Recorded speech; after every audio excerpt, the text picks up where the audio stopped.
2020. I'm in Chiang Mai, Thailand, and Maura is in New York. And she had some very important things to say, but nobody could hear her. Let's see if they can hear you this time, Maura.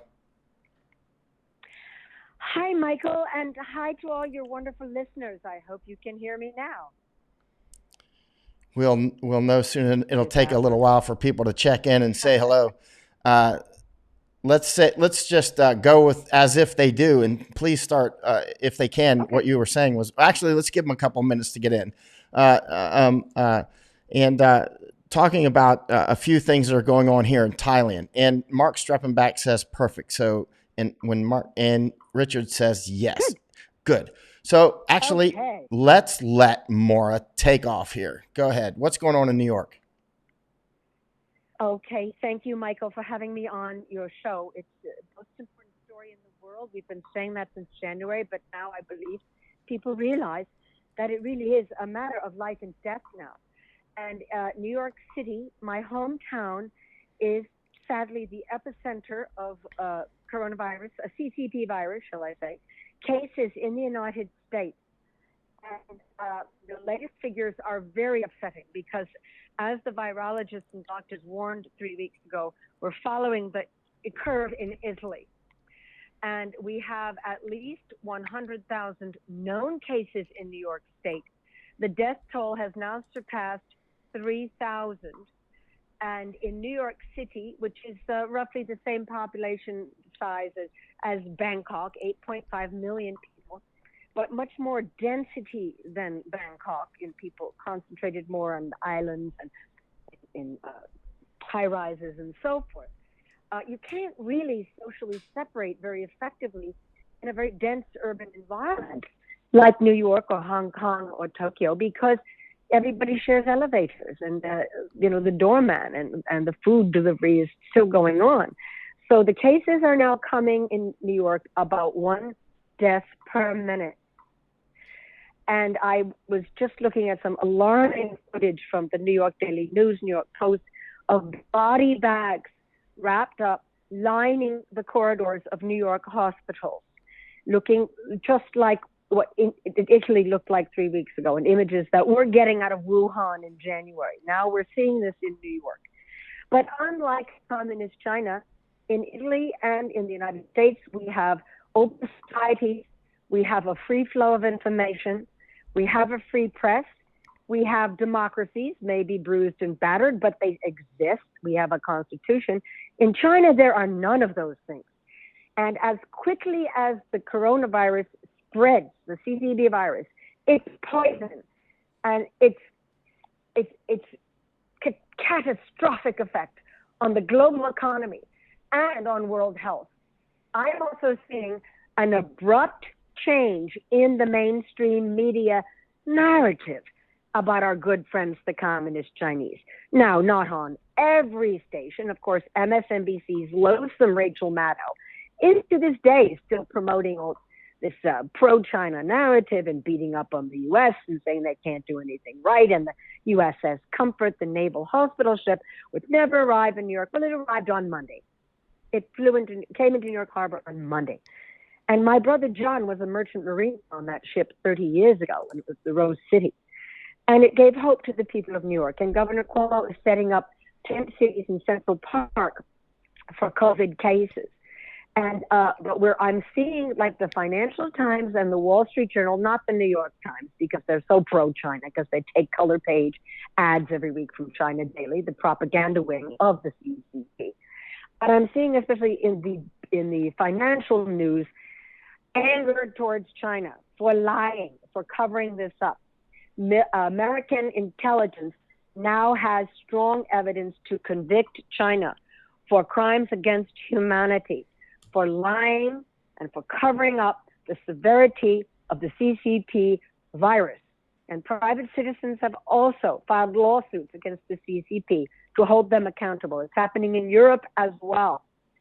But people, very wealthy New Yorkers that I've known my whole life, only 2 months ago, I was arguing them about should they have their money in China. I said, why would you put your money in a country that has at least 5 million that we know of, 5 million inmates enormous concentration camp system, a government that tortures a child for having a plastic Dalai Lama pendant, or for an old man for reading the Quran in his home if he's a Uyghur, or for a Chinese poet or free thinker or philosopher who criticizes the regime.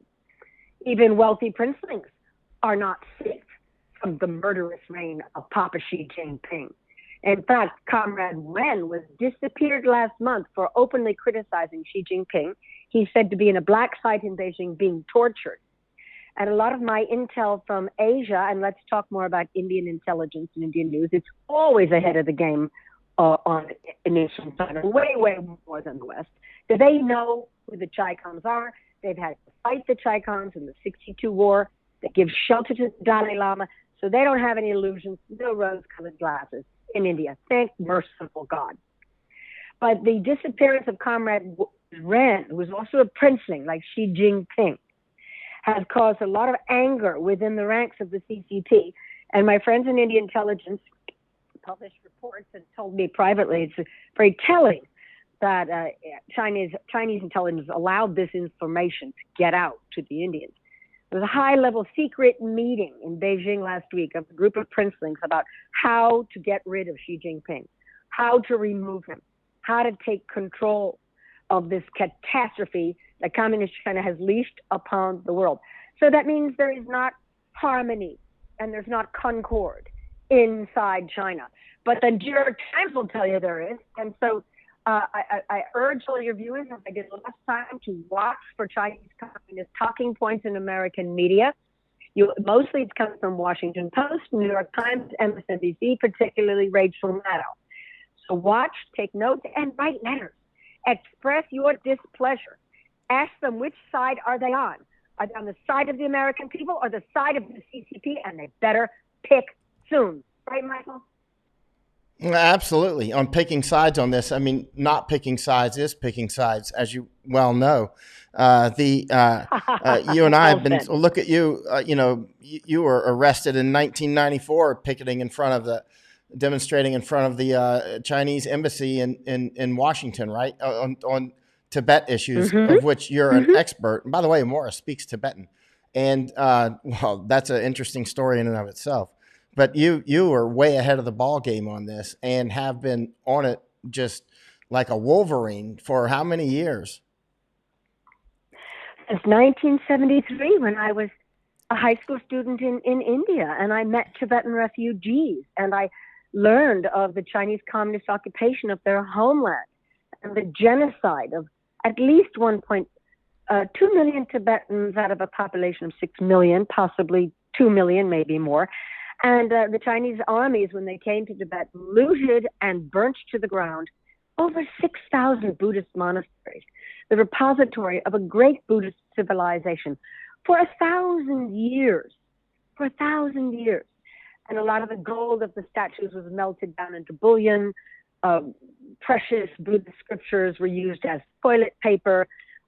Statues of the Buddha were chopped up and used as rubble for walkways and sidewalks and so forth. And all of these things are deliberately done to desecrate the Buddhist faith, because in the ancient Pali scriptures, from the time of the Buddha, the 6th century BC, when he lived in India, it is said, do not deface holy objects, do not deface scripture, and also do not harm members of the Sangha, of the Buddhist Sangha, monks and nuns.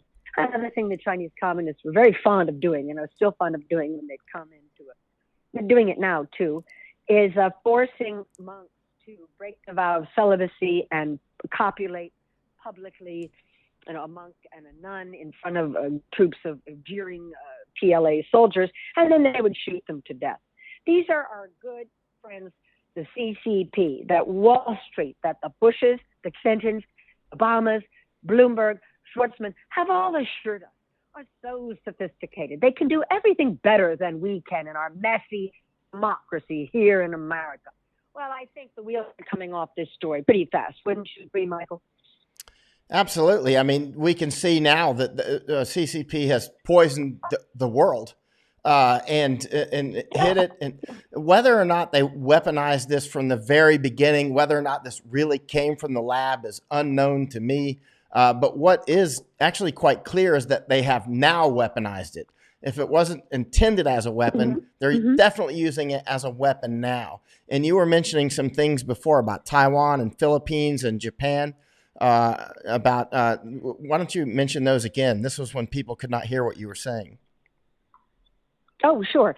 Now, this, as you know, Michael, being an expert in the Chinese Communist Party and having the kind of concern that I have, that they play this Maura, very tricky game. Maura. Yes, can you hear me? I can't tell if you're moving away from your microphone backwards and forwards, or if it's our connection. No. If you can keep equidistant to your microphone.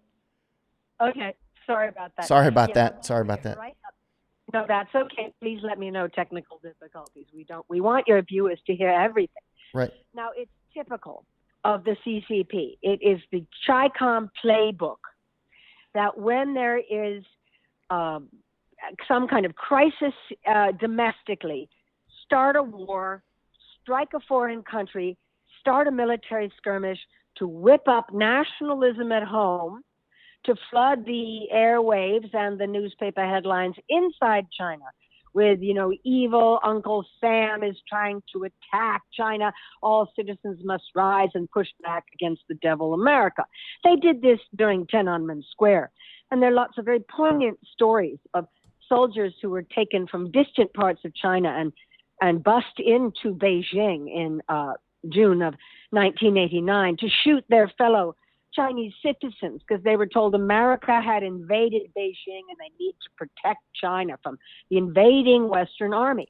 And some of these soldiers were able to escape and get refuge in Europe and America and have given very poignant interviews. Like last year was the 30th anniversary of the Tiananmen Square massacre. Passed with a whimper, hardly noticed.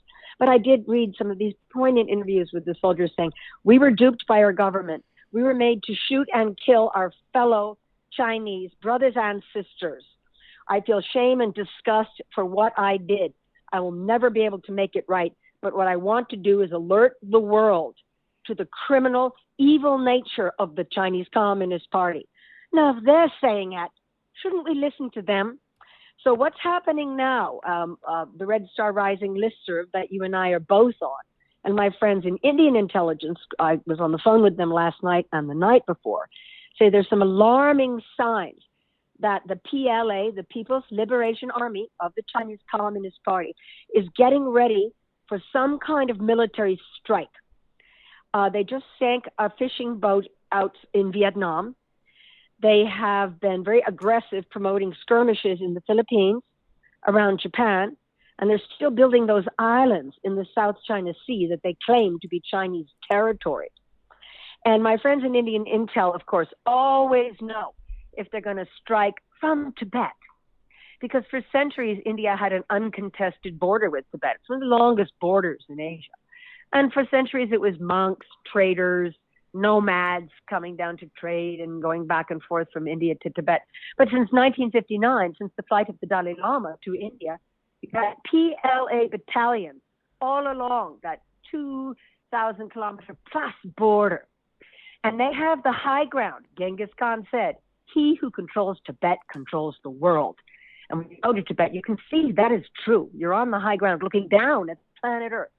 They've got drones, they've got missiles, they've got battalions that can strike Southeast Asia and South Asia in short order, 20 to 30 minutes. They can rain down missiles on New Delhi, Dhaka, Bangkok, Rangoon, Vientiane, you name it. So everybody be alert and be aware. Another very alarming thing that Micah and I were discussing the other day is that the coronavirus is now spreading to the American military. Certainly the New York City Police Department, they have 500 cases in the NYPD and in the fire department. So with the military grappling with the crisis at home and the infection of our soldiers, perfect time for them to strike. Wouldn't you agree? Absolutely. Back in January, I was mentioning back then, this is a huge threat for our military. For instance, when it gets onto our ships and even submarines eventually, if we don't take precautions, that it could make them certainly less battle ready. And we've just seen that with the Mm-hmm. aircraft carrier Theodore Roosevelt. Now, it's not like the U.S. military never foresaw this. Many people keep saying nobody could have ever foreseen this, but many people have. For instance, I've had masks for years. I didn't even have to buy masks. I mean, I bought 600 masks to hand out to people, but I already had them. And so, but even with the military preparations for this, it's still real. I mean, you can be prepared and know that missiles are coming in, but it doesn't stop that missiles are coming in. And so now this biological demon is certainly affecting our military. And listening to Jack Maxey, by the way, on the War Room, I'm of his mind. Actually, I do believe I want our military to help as much as they can. However, our military needs to be ready for real external threats at this point, because this is actually a war, and we actually must prioritize and keep a lot of things safe, like sea lanes right now, as opposed to getting our military deeply involved in combating within the United States, which is really important. However, that's not the only wolf at the door. We've got real wolves, Chinese Communist Party, outside the door, and we need our military ready to fight, guns up, guns ablazing if needed. And we can't do that if we pull them in. No, of course. And you served your country with distinction for a very long time, and you were embedded with the troops, so you know better than anybody what it takes to be battle ready. And I know all my years working for Radio Free Asia and in the Tibet movement. Again, Tibet has always been the best lens through which to view the CCP and how they're going to move and how they roll and what they're planning next. And in 2000, there was a white paper that was leaked from Beijing. We got a hold of it early and had it translated from Mandarin into many languages, where they said that we're going to go to war against America, but we don't want to do a standard kinetic war. We're going to do it from the inside out. We're going to use economic theft. We are going to penetrate with propaganda, and bioweapons were not ruled out. And there's a book that Steve Bannon tells everyone to read. It's now I'm forgetting the name. Remind me. The Chinese Military Manual. Oh yeah, I've actually got it and I've read the CCP book. Yeah, I've read so many though. There's the 100-Year Marathon is by Pillsbury, but that's not the book that you're talking about. I've read that one as well. The 100-Year Marathon actually. It was actually Bill Gertz that recommended to me to read 100-Year Marathon. We were having dinner alone actually in Tokyo, and we were talking about China. This would be about 4 or 5 years ago. And right whenever that book came out, 100-Year Marathon, Pillsbury, and I picked that up. And I think Steve Bannon has recommended that one as well. But there's the other, China has, it was written by a Chinese colonel actually in the PLA. And the Chinese colonel, I mean, it's unrestricted warfare. Unrestricted warfare. Right. Unrestricted warfare. And it's a very, very good book to read. And basically it's a full spectrum war. Everything, information war. They're huge on it. That's why I've written 3 books on Chinese information war. That's my 3rd one. It came out about a month ago. It's only in Japanese. But I mean, the information warfare is massively important. That's like 5 carrier battle groups. To be dominant in information war is to be dominant in space. I mean, it is a war, winner or loser, on who controls information battle space. You can't understate that. A lot of people don't realize how important information warfare is and how deep it goes. Like you mentioned the New York Times earlier, and I've mentioned them many times for their, clearly in bed sometimes with CCP, and other times they write articles that make them look like they're on the other end of the spectrum, but it's also clear that they're compromised. Another battle space that CCP tries to dominate quite a lot is the Wikipedia hilltop. It's like he who owns Wikipedia, or at least can influence Wikipedia, that's a major hilltop in information battle space. That's why when people send me Wikipedia links, I'm like, look, if you want to get blocked, send me another Wikipedia link. Look, I don't, you know what I mean? It's like I don't block for much, but I mean, that's like, it's so easy to load the deck on Wikipedia, and here's how you do it. they have journalists that are pro CCP all over the world, all over the United States, and historians, quote unquote, in universities. They write articles, they get them published somewhere, or they just work at a newspaper like New York Times, and then the Wikipedia editors put those in the Wikipedia links, inside the Wikipedia stories, and then when journalists who are not supposed to be looking at Wikipedia use Wikipedia, they're using a poison chalice, right? I mean, they're drinking, they might as well be drinking arsenic. I mean, because Wikipedia is like on the comfort women issue and so many other issues that are hugely backloaded. Anyway, I want to hear you talk. That's why I called you up, Maura. Oh, well, I love listening to you talk. And I ask all your viewers, don't stop supporting Michael, his Patreon account. I'm a donator to his Patreon account and support his work. You will get the true story about the Chinese Communist Party, which has declared war on the world. You will not get this in mainstream American media because of two factors, as we were just discussing. One, the New York Times, Washington Post, they're all compromised because for years they have been taking full-page color ads from China daily. And they always treat China with a soft touch, and they push this insane and erroneous Russiagate narrative. Russia is responsible for all the ills in our society, when it really is China. And the news also, I mean, while the insane impeachment hearings locked up the whole U.S. government to their desks until the middle of February, both the mainstream media was playing along. There was not one story about the coronavirus from CNN or MSNBC, CBS, ABC, none of them. And I'm watching this in horror in Manhattan. And I'm saying to people, hey guys, don't you think this story of this virus coming out of China is a little more important? And they looked at me like I was crazy. And up until just about a month ago, the lockdown started in New York, second week of March. I was having polite but heated arguments with wealthy people that I know in Manhattan who were vigorously defending communist China and vigorously defending their decisions to invest in communist China. And this is something I want your listeners to know because, again, New York Times, polluting with the CCP, covered it. It was a one-day story buried in the back of the business section in November. There's a fund that controls $500 billion worth of American pensions. That includes you, Michael. That includes anyone who served in our armed forces. It also includes teachers, firemen, policemen, my father's staff at the Senate, his retired secretary, the lovely Vicky, who gets her pension from the U.S. government for working in the U.S. Senate all those years.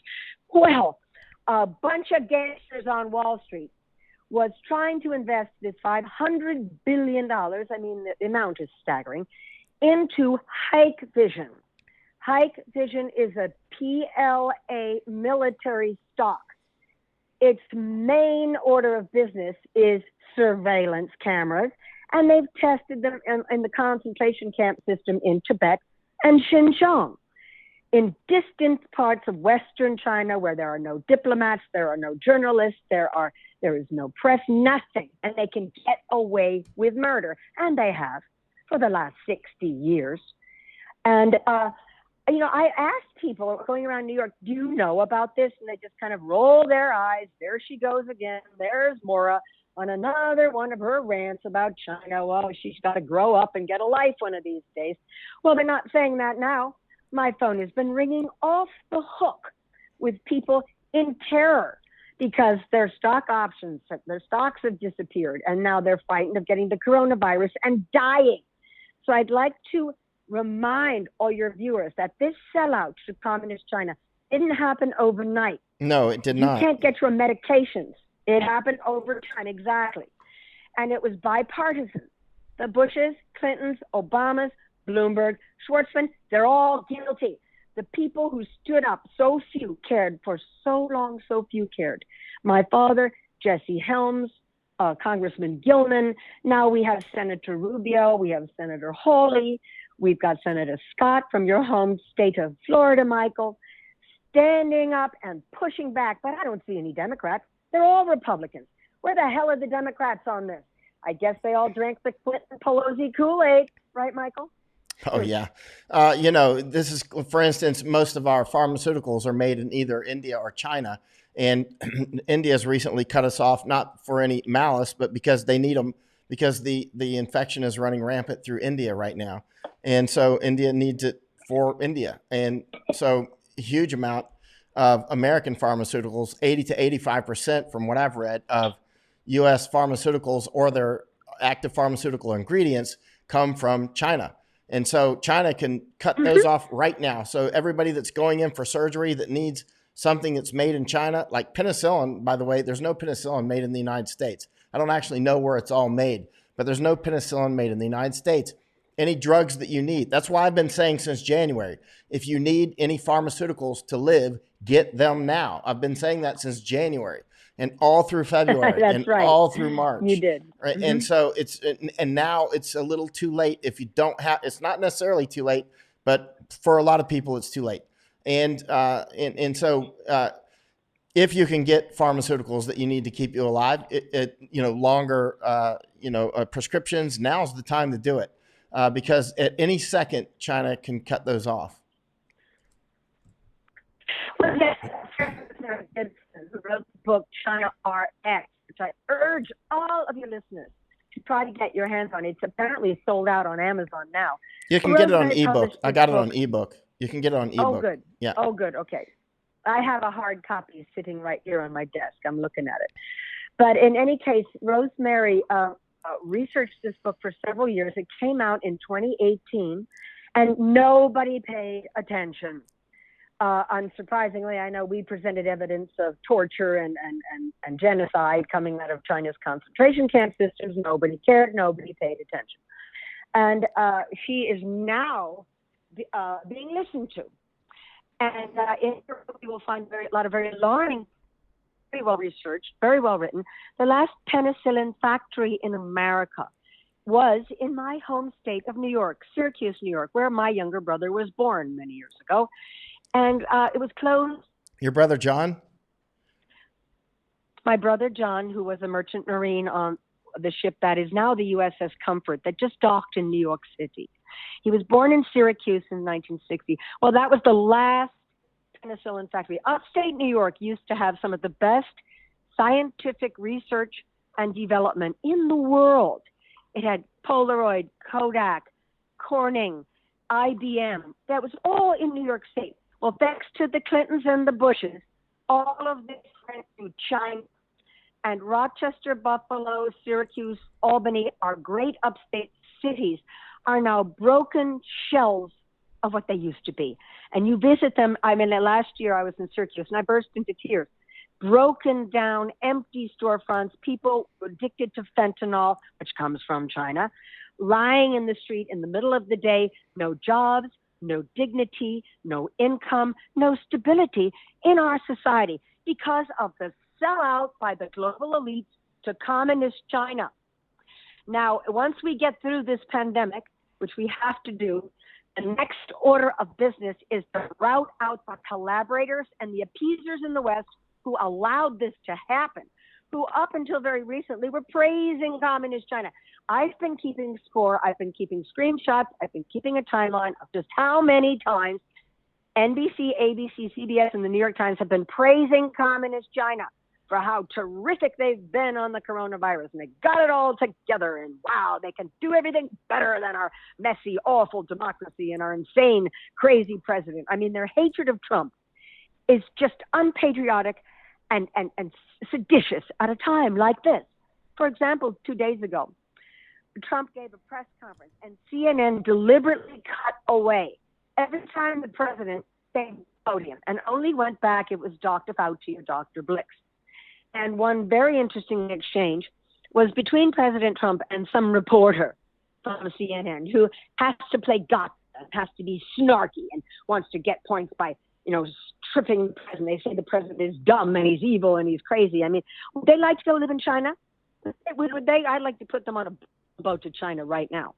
So anyway, This reporter kept trying to say, you've lied, you've given people false hope, you're this, that. And the president was very good with him. He said, when you insult me, you insult the whole U.S. government.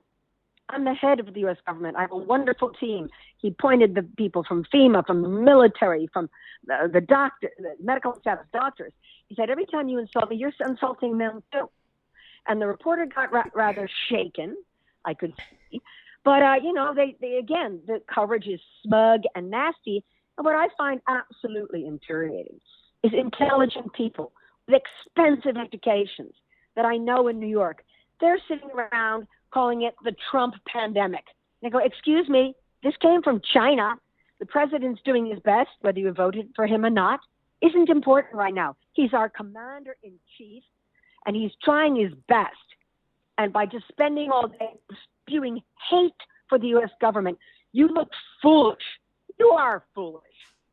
We have an open society. We can share information. We can mobilize. In China, they can't do any of that. Just wait till the second wave comes. Just wait till a second wave of infected. Oh, and here's a story I want to tell. And then I have a question for you, Michael. This is very important. Again, the criminals on Wall Street. I asked your listeners, as I did last time I went on your show, Google the U.S.-China Business Council. You can sign up for their free daily email, which I have been doing for years. Comes into your inbox. And it is shocking to see the narrative that they promote. They work for the CCP. These are Americans. They're American citizens holding American passports. And they're just pushing that Trump is evil with these tariffs. It's so terrible. And we've got to help communist China stay on top. So I urge all your viewers to do that. Another fun Twitter handle is AmCham Shanghai, American Chamber of Commerce Shanghai, full of gangsters and thugs who only at the end of January, I got screenshots of one James McGregor, who used to run AmCham Shanghai, lives in Shanghai, said, oh, there's just so much blather about human rights in concentration camps. We're just going to ignore that. Oh, really? What if it was your mother, your daughter, your son, or your father being tortured in a concentration camp? I think you think differently. I just want to share this. Here it is. U.S. exports of certain ventilators. You're breaking up a little bit, Maura. Here to China. You're breaking up a little bit. Actually, let me reintroduce you because many people are asking who you are, but they're already saying I love you, but don't know who you are. Okay, this is my friend Maura Moynihan. Okay. I love you too. And I can listen to her for hours, and I have many times. Like I'll call her up and just like want to hear what she has to say. But Maura Moynihan, she grew up part of her life in India because her father was the U.S. ambassador to India when she was a teenager. So she got to roll around India, which is, I divide the world into two countries, India and the whole rest of the world. And Maura got to grow up there. I can't, and her dad was an ambassador. So that's when she got to meet Tibetans, right? When she was a teenager. So then her dad was a senator. It was a very famous senator, Senator Moynihan. He was very well respected on all sides of the aisle. And she's actually quite well respected here in Thailand. Maura's spent a lot of time in Thailand and a lot of time in Nepal and India. And she worked with Tibetans and she's friends with His Holiness the Dalai Lama. And she's very serious. And as you can see, extremely well educated and super passionate. And so I've asked Maura to please come on and just like have her own show on my pages. And Maura is actually going to do it. And so that's who she is, Maura Moynihan. And the reason she sounds like she knows so much is because she does. And I listen to her very closely. I want to go back to you, Maura.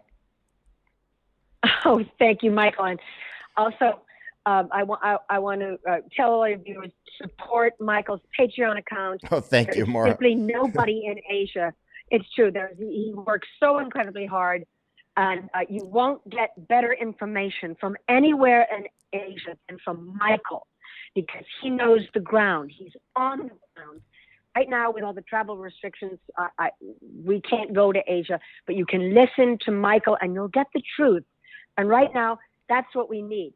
And now here's a story that I wanted to share about the criminality of the financial elites who took your job or your neighbor's job or your relative's job, sent it to communist China, thereby depriving your community of dignity, work, and and financial survival at a time like this, they are responsible.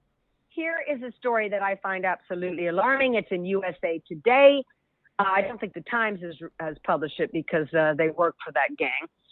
U.S. exports of surgical masks, ventilators, and other medical gear to China skyrocketed in January and February when the coronavirus was wreaking havoc in the country where it began. And as U.S. intelligence agencies warned that it would soon spread. American companies sold more than $17 million worth of face masks and $13 million in surgical garments and $27 million in ventilators to China in January and February. And now we have a shortage. So now we have a shortage. And I want people to start going after the criminals here in America that let this happen. It's far more difficult for us to go after the Chinese Communist Party. I mean, I've spent my life doing it, writing about them and mocking them and attacking them, but they're half a planet away. But we can go after the criminals right here in this country that have worked hand in hand with them. Now, notably, Maura, let me just say something very quickly. The two books, because Carl asked, which are those two books that Maura mentioned? And those are China RX, that's on the prescriptions. It's a very good book. I've got it. And Unrestricted Warfare, a very important book. I've got that one as well. So it's Unrestricted Warfare. That's written by a colonel from the PLA, People's Liberation Army, Chinese Army. And then there's China RX. And Maura's got both, as well as do I. I've read both. Sorry, I didn't mean to interrupt, but there's quite a... No, not please interrupt anytime. Required reading, everybody. And you can also find interviews with Rosemary Gibson on YouTube. She just did a very good one with American thought leaders that Michael and I have both been interviewed for. Hers just came out this week. I recommend it very highly. But now back to... Oh, was she on American Thought Leaders? Score. Was Yes, she just did. I've got to watch that. I love American Thought Leaders. You and I both were on there, and now she's been on there as well. The author of China RX. It's a great book. It's a very important read. Rosemary Gibson, Barbara said Rosemary who? It's Rosemary Gibson. Rosemary Gibson, and she wrote China RX. It's extremely well written. You must read it. You're going to be pretty surprised, to put it lightly. Oh, terrified. And I also have been telling everyone I know, if you need meds, better get them now. Yep. And again, I met with quizzical stares, rolled eyes. Oh, Maura, knock it off. You and China, you're a broken record. Exactly. See, that's the way. Listen, because when you and I first met, whenever that was, long time ago in Thailand, and, it sounds like what you're saying is crazy, but I know it's true because I was studying it too. And I think to people around us, they're like, those two are crazy. We're like two birds chapping at each other, And I'm like, no. This is live fire. This is really game on. And now, unfortunately, I mean, this is the kind of thing that you want to be wrong about, but we knew we weren't wrong. And you were on it like 20 years before me. I mean, you were on it. No, you were on it longer than that because you were a teenager in India, of all places. Well, that's where I met the Tibetan refugees and His Holiness Dalai Lama. And I learned of the genocide of the Tibetan people. And it's an ongoing genocide, by the way. And they've won on the ground in Tibet.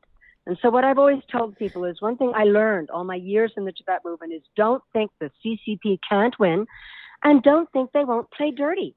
They play only dirty. Right, Michael? They have unrestricted warfare and no rules. It's no rules Sunday. You know what I mean? Yes. Well, this goes back to something I really want to discuss with you, with your knowledge of the military and knowledge of Asia. I've been asking friends in recent days because now a lot of my friends in America who listened to me warn about China but didn't really take it seriously, but in the back of their head, they were more was always going on about this. I've been getting floods of calls and emails from friends who are frightened because this came very quickly. I mean, it just suddenly overwhelmed America. Do you think the Chinese Communist Party unleashed this virus on purpose? And my answer is, well, we'll know in the fullness of time, because Michael, as you've told me before, military intelligence will at some point be able to analyze the virus to determine whether it came from the Wuhan bioweapons laboratory, it seemed so aggressive and so contagious that some doctors I know in India are saying it's unlikely that it could have just sprung from the wet market. I mean, it has all those elements. But whether they did it on purpose or whether it was negligence, either way, they're culpable. Either way, they should be held responsible. And their cover-up and their lies, that alone can be prosecuted for crimes against humanity and for damages. Now, I'd like to talk for a moment about a presidential candidate, Michael Bloomberg, the mayor of New York. Mayor, you're breaking up a little bit, Maura, just a slight bit. Oh, can you hear me? Can you hear me now? Got it. I'm in the Catskills. It goes up and down. Anyway, Michael Bloomberg always dreamed of being president, and he spent $900 million to win American Samoa. Gee, that's great. Now, he said he was going to fund this great big super PAC to bring down Trump and blah, blah, blah. Well, just as the lockdown came in New York 2.5 weeks ago, the school closures, the restaurant closures, everything, Michael Bloomberg announced rather quietly, and this is a man who loves publicity, he decided he was not going to fund a super PAC, and he's gone into hiding. And I'm hearing from a lot of my sources, that's because he's so frightened about the billions of dollars he has tied up in the Chinese Communist Party. He's one of their biggest boosters. When he was mayor of New York, it made me sick to my stomach, the way he would constantly throw parties at the mayor's residence in New York, Gracie Mansion, for Chinese Communist Party bosses who think nothing of torturing children and shoving electric cattle prods into the mouths of Buddhist monks and old men in Xinjiang and young Chinese poets. And he often said things like, I wish we had a one-party dictatorship in New York. It'd be easier for getting things done. That's not funny. And he didn't intend it as a joke either. And up until recently, he was saying China should rule the world. He was even trying to get the international currency standard pegged to the renminbi of communist China over the U.S. dollar, which means he's a traitor and he should be tried for sedition. So I asked your viewers, do a little Googling. Just put in Michael Bloomberg, China. He's very close with Wang Qishan, number 2 in the CCP, Xi Jinping's number 2 man. You'll find lots of pictures of them in a warm embrace. In fact, last fall, they were going to have a big Bloomberg summit in Beijing, but they decided to move it to Singapore because Mike Bloomberg was running for president, wanted to tone down his close ties to China a little bit. Well, he's in hiding now, and so are a lot of the big defenders of communist China. I don't see the Clintons anywhere. I don't see the Bushes, Clintons, or Obamas offering to part with any of their lavish fortunes they've made because they were public servants, something my father, by the way, never did. He never cashed out. He died. Well, he never left a fortune to me. That's okay. I wouldn't want to be anyone else's daughter. But all these other people became multi-millionaires. And I don't see any of them stepping up to the plate and offering to donate money, to buy masks, provide money to people who've lost their jobs. 10 million Americans have lost their jobs in the last 2 weeks. So, wow, we really are at war with China. And so watch the collaborators, watch the appeasers. They're all in hiding now. In fact, one friend of mine who works on Capitol Hill said he heard some of them are already in bunkers or they've gone to some island in the Pacific. Well, lots of luck. We're going to be waiting for them when this is over with pitchforks. Right, Michael? Oh, absolutely. I mean, this is a reckoning time because we are at war, and there's going to be fundamental and organic changes within the United States and within Europe and within many countries. I don't know exactly what's going to happen here in Thailand, but certainly this is going to affect so many people so fundamentally in the United States, again, with about, as Maura mentioned, as you can see on news reports, just millions and millions of people who've been put out of work, just probably people that are right on my page right now listening to us who just lost their jobs just in the last couple of weeks, and it's only going to get worse. Now, I've been to a lot of countries with hyperinflation and that sort of thing. Maura has as well.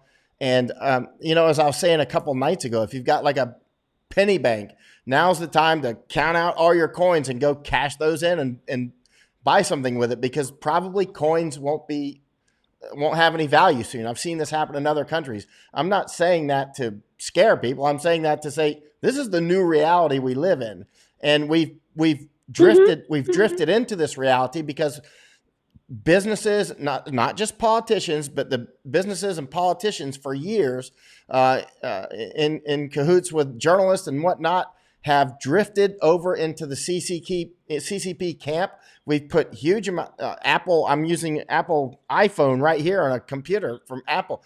These are manufactured in China. It's unbelievable. Actually, if I could rewind the tapes, I would not be using Apple products at this point. I mean, it's unbelievable. But how can we? For instance, I just bought two coffee cups, right, in America, and just with the stuff written on them, interesting stuff. And because I wanted to, show you a cup of coffee with the beat CCP, right? So anyway, they've been delivered to my address in Florida, and somebody sent me photos of them. On the bottom of them, it says "Made in China." They're coffee cups. I mean, you can't even buy a coffee cup in the United States. It's not made in China. It's just unbelievable. And your drugs, all these medications, as you know, Maura, you've read the book by the China RX by Gibson, and she talks about in there that the FDA cannot even inspect the factories in China. So all these drugs that you're taking or your parents are taking or whatever, not even inspected in most cases, not inspected at all. You're just taking it on CCP's word. Well, yes, and do you remember there again? Mainstream media covered it up. There was a scandal a few years ago of heparin, which is a medication used when people are having heart operations. Heparin from China. It was adulterated. It was tainted, and many people died because of the tainted heparin. But that didn't stop the big pharma from continuing to do business with China and loading them up with the world's medical supply. Well, this reckoning is coming down the pike very, very soon. And back to your point you just made, this is very important. In times like this, it is important to have cash on hand. One of my father's bodyguards at the NYPD told me many years ago, honey, always have as much cash as you have hidden in a shoebox somewhere in the house in case banks fail or ATMs fail. And so I've been telling everyone, try to get at least a minimum of $2,000, $10,000 if you can, in your house. So you will have some cash on hand. Because, the banks in Italy are starting to fail. The internet is beginning to fail. The phone lines are beginning to fail. Now, that could happen here. I hope it doesn't. But we can't rule any of this out because it's really beginning to now, just as the doctors warned us that it would. And again, go on the Walmart website and post your comments, express your displeasure when you were talking about cheap junk made in China. Well, I hadn't been into a Walmart in years and years and years. In the early 90s, me and hits in front of the Walmart outside of Washington, D.C. with the Tibetan flag and with pictures of murdered Tibetans with their bodies having been tortured to try to shame people.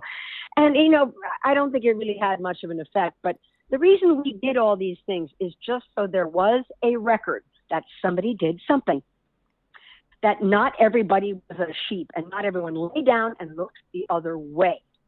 And now we feel vindicated in the worst possible way because of this dreadful pandemic. So anyway, I go into a Walmart in Kingston, New York, a few months ago, and it was eerie and it was bizarre, and everybody kind of looked like they were zombies, kind of floating around. And they're even getting rid of jobs. Everything's automated. I turned over almost every product made in China, made in China, made in China, and at such cheap prices. Now, how is it possible to pay $1 for a packet of matches that says made in China? How can that cost $1? What was the carbon footprint of flying them halfway around the planet? Because it's all being subsidized. Now, this ugly, dark story is going to come out. And again, I urge your viewers to read the work of Gordon Chiang, our wonderful friend Gordon. And He's great. A frequent He's a guest mutual on the John friend. Batchelor Show. He's great.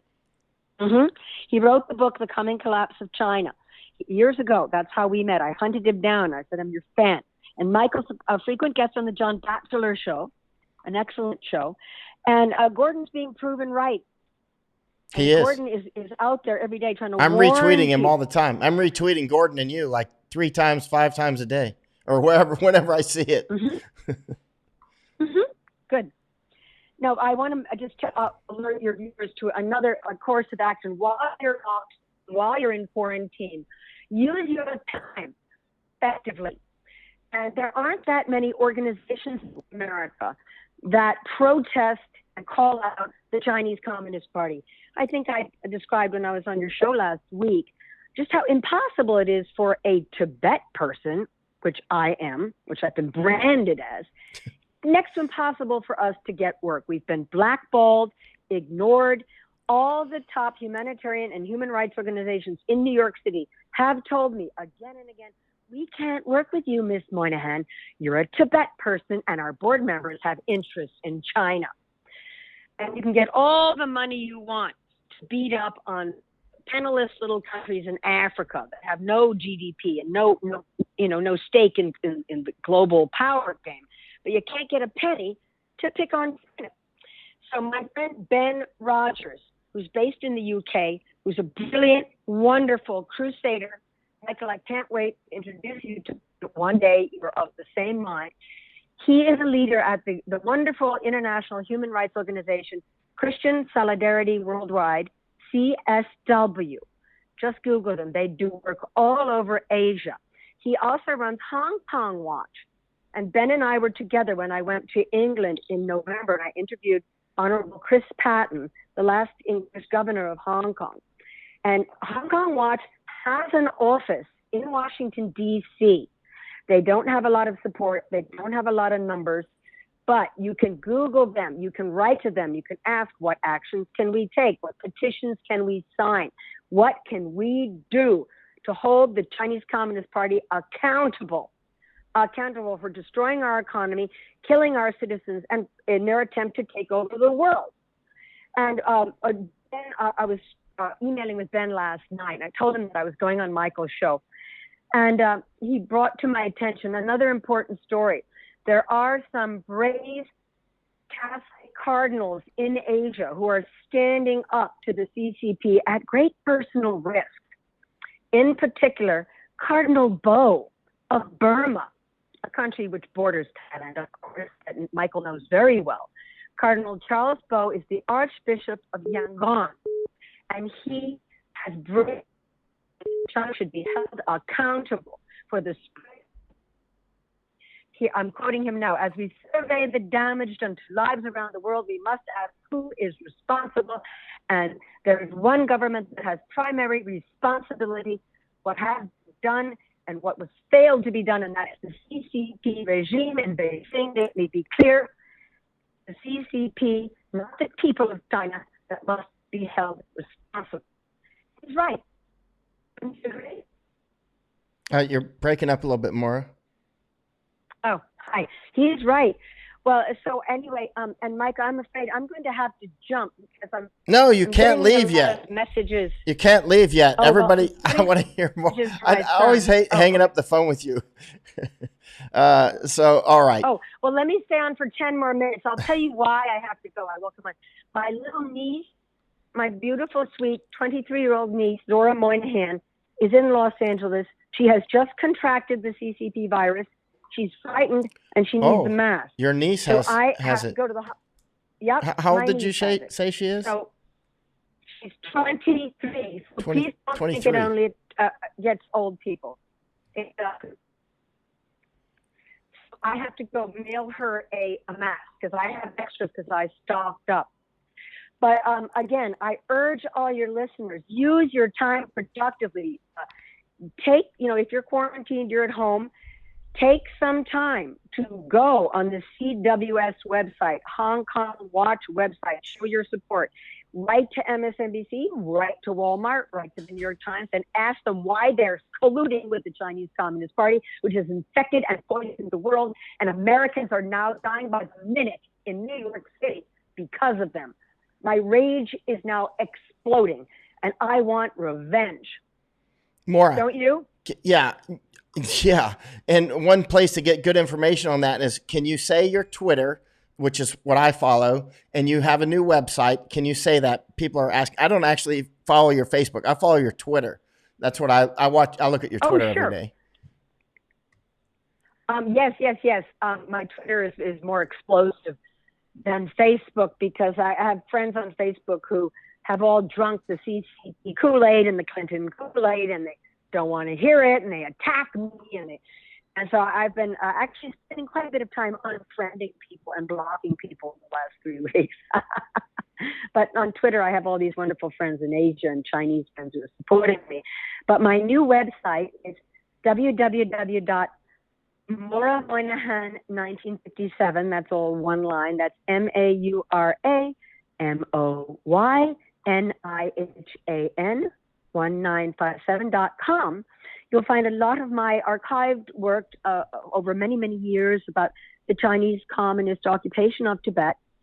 And go to my art, the section artwork, and go to collages and comics. You'll see my new artwork where I'm going after the CP and mocking them and ridiculing them and their Western collaborators. And that's the project I'm most excited about.